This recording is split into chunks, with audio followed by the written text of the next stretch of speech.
ಚಿಕ್ಕ ಹುಡುಗರಿದ್ದಾಗ ಏನೇನ್ ಮಾಡ್ತಿದ್ವಿ ಮತ್ತೆ ಇವಾಗ ಹೆಂಗಿದ್ದಾರೆ ಜನರೇಷನ್ ಅದ್ರ ಬಗ್ಗೆ ಹೇಳಿದ್ರು.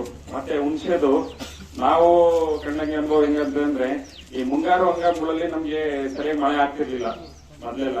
ಮೊದ್ಲು ಏನಂದ್ರೆ ಒಂದು 5-6 ವರ್ಷದಿಂದ ನಾವಿಂದ ನೋಡಿದಾಗ ತುಂಬಾ ಬರಗಾಲ, ಏನೋ ಮಾಡ್ತಾರಪ್ಪ ಜನ ಅಂತ ನಾವು ಸುಮ್ಮನೆ ಯೋಚನೆ ಮಾಡ್ತಿದ್ವಿ. ಯಾವಾಗ ಒಬ್ಬೊಬ್ರು ಜಮೀನುಗಳಲ್ಲಿ 2-3 ಹುಣಸೆ ಮರ ಇರೋವು. ಹುಣಸೆ ಮರ ಅವಾಗ ತುಂಬಾ ಅನುಕೂಲ ಆಗೋದು. ಸೊ ಇವಾಗ ಏನಾಯ್ತು ಅಂದ್ರೆ ಇವಾಗ ಮಳೆಗಾಲ ಒಂದು 3-4 ವರ್ಷದಿಂದ ಚೆನ್ನಾಗೋದು, ಬೋರ್ಗಳನ್ನ ನೀರಾದವು, ಎಲ್ಲ ದಿನ ಇಕ್ಕಿರೋ ಹುಣಸೆ ಗಿಡಗಳನ್ನೆಲ್ಲ ತೆಗೆದ್ರು, ಅಡಿಕೆ ಗಿಡ ಒಂದ್ ಸ್ವಲ್ಪ ದಾಳಿಂಬೆ ಮಾಡ್ಕೊಂಡು ಸ್ಟಾರ್ಟ್ ಮಾಡ್ರು. ಬಟ್ ಹುಣಸೆಗೆ ಅಷ್ಟೇ ಮಹತ್ವ ಬರುತ್ತೆ.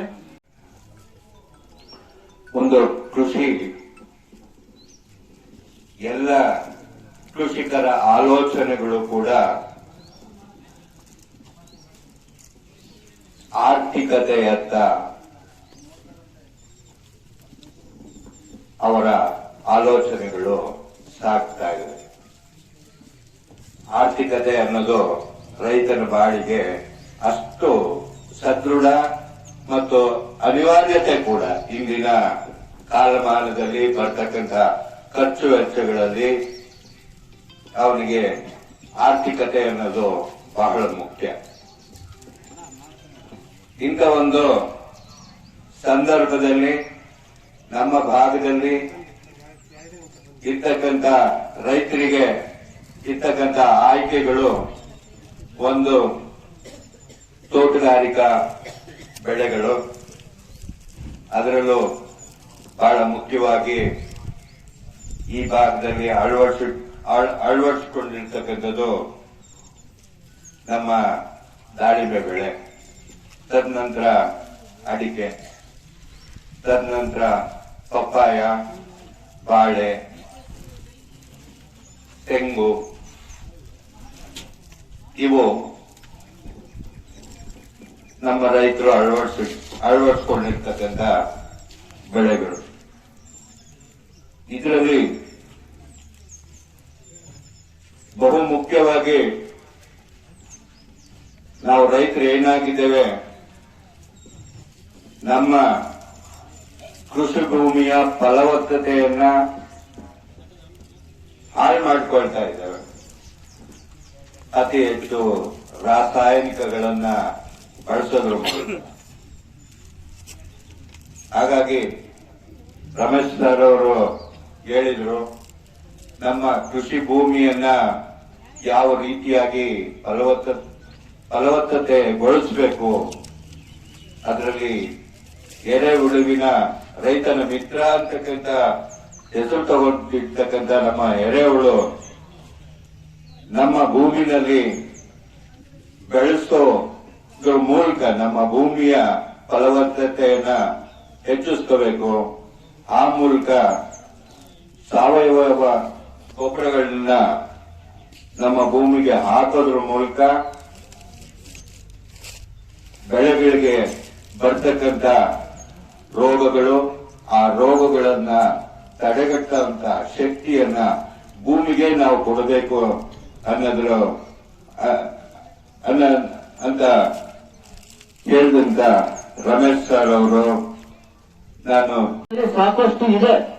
ಆದ್ರೆ ಈಗ ಈ ತಾನೇ ಮಾತಾಡಿದಂತ ವಿಜ್ಞಾನಿಗಳು ಹೇಳ್ತಾ ಇದ್ದಾರೆ, ನೀವು ಸಾವಯವ ಕೃಷಿಯನ್ನ ಮಾಡಿದ್ರೆ ಮಾತ್ರನೇ ಉತ್ತಮವಾದಂತ ಇಳುವರಿ ಮತ್ತು ಬೆಳೆಯನ್ನು ತೆಗಿಬಹುದು ಅಂತ.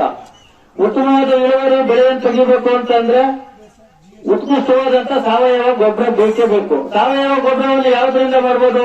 ಹೈಬ್ರಿಡ್ ತಳಿಗಳಿಂದ ಮಾಡಬಹುದಾ? ನೀವು ಉತ್ಕೃಷ್ಟವಾದಂತ ಬೆಳೆಯನ್ನ ತೆಗಿಬಹುದು. ಒಂದು ಸೀಮೆ ಹಸಿ ಬದಲು ನಾಟಿ ಹಸು ಕಟ್ಕೊಂಡ್ರೆ ನೀವು 2 ಎಕರೆ 3 ಎಕರೆ ಸಾವಯವ ಕೃಷಿಯನ್ನ ಮಾಡಬಹುದು. ಉತ್ಕೃಷ್ಟವಾದಂತ ಬೆಳೆ ತೆಗಿಬಹುದು. ಉತ್ಕೃಷ್ಟವಾದಂತ ಆಹಾರವನ್ನು ದೇಶಕ್ಕೆ ನಾವು ತಿಂದು ದೇಶಕ್ಕೂ ಕೊಡಬಹುದು. ಎಲ್ಲ ಬೆಳೆಗಳನ್ನು ನೀವು ನೋಡ್ತಾ ಇದ್ದೀರಿ. ಎಲ್ಲಾ ಬೆಳೆಗಳನ್ನು ಈ ಒಂದು ಇಳುವರಿ ಏನಿದೆ ತುಂಬಾ ಜಾಸ್ತಿ ಆಗಿದೆ. ಈಗ ನೀವು ಟೊಮಾಟೊ ಮುಂಚೆ ಬೆಳೀತಾ ಇದ್ದೀವಿ, ನಾವು ಚಿಕ್ಕ ಹುಡುಗರಲ್ಲಿ ಒಂದು ಟೊಮಾಟೊ ಗಿಡ ಹಾಕಿದ್ರೆ ಅದೆಲ್ಲ 1 ಕೆಜಿ 2 ಕೆಜಿ ಬಿಟ್ಟರೆ ಹೆಚ್ಚು. ಇವಾಗ 20-30 ಕೆಜಿ ಎಲ್ಲ ಹೋಗಿದೆ.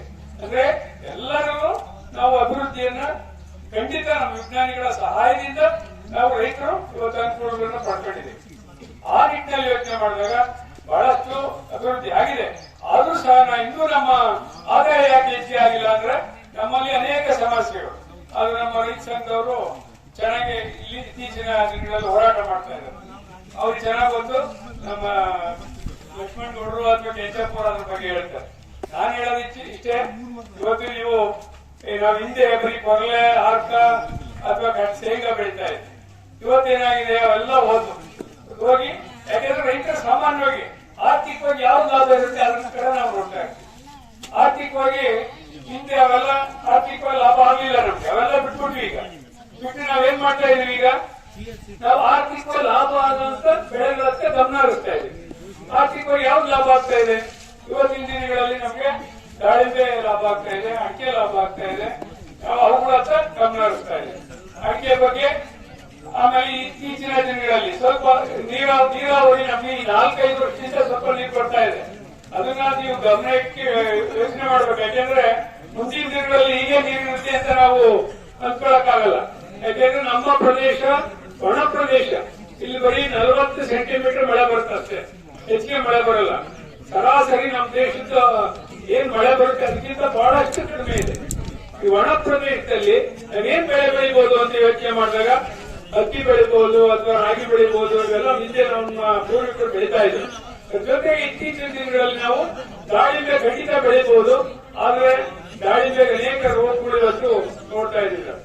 ದಾಳಿಂಬೆನಲ್ಲಿ ನಮಗೆ ಮೇನ್ ಟೋಟಲಿ ಸೊರಗು ರೋಗ ಮತ್ತು ವೈರಸ್ ಬ್ಯಾಕ್ಟೀರಿಯಲ್ ಪ್ಲೈಟ್ಸ್, ಈ ರೋಗಗಳು ನಮಗೆ ಕಾಡ್ತಾ ಇದ್ದಾರೆ. ಅನೇಕ ರೈತರಿಗೆ ಬಂದಿರೋರು ಬಹಳಷ್ಟು ಜನ ದಾಳಿಂಬೆ ರೈತರಿದ್ದೀರಿ. ನನಗೆ ಮುಖ ನೋಡಿದ ತಕ್ಷಣ ಗೊತ್ತಾಗುತ್ತೆ.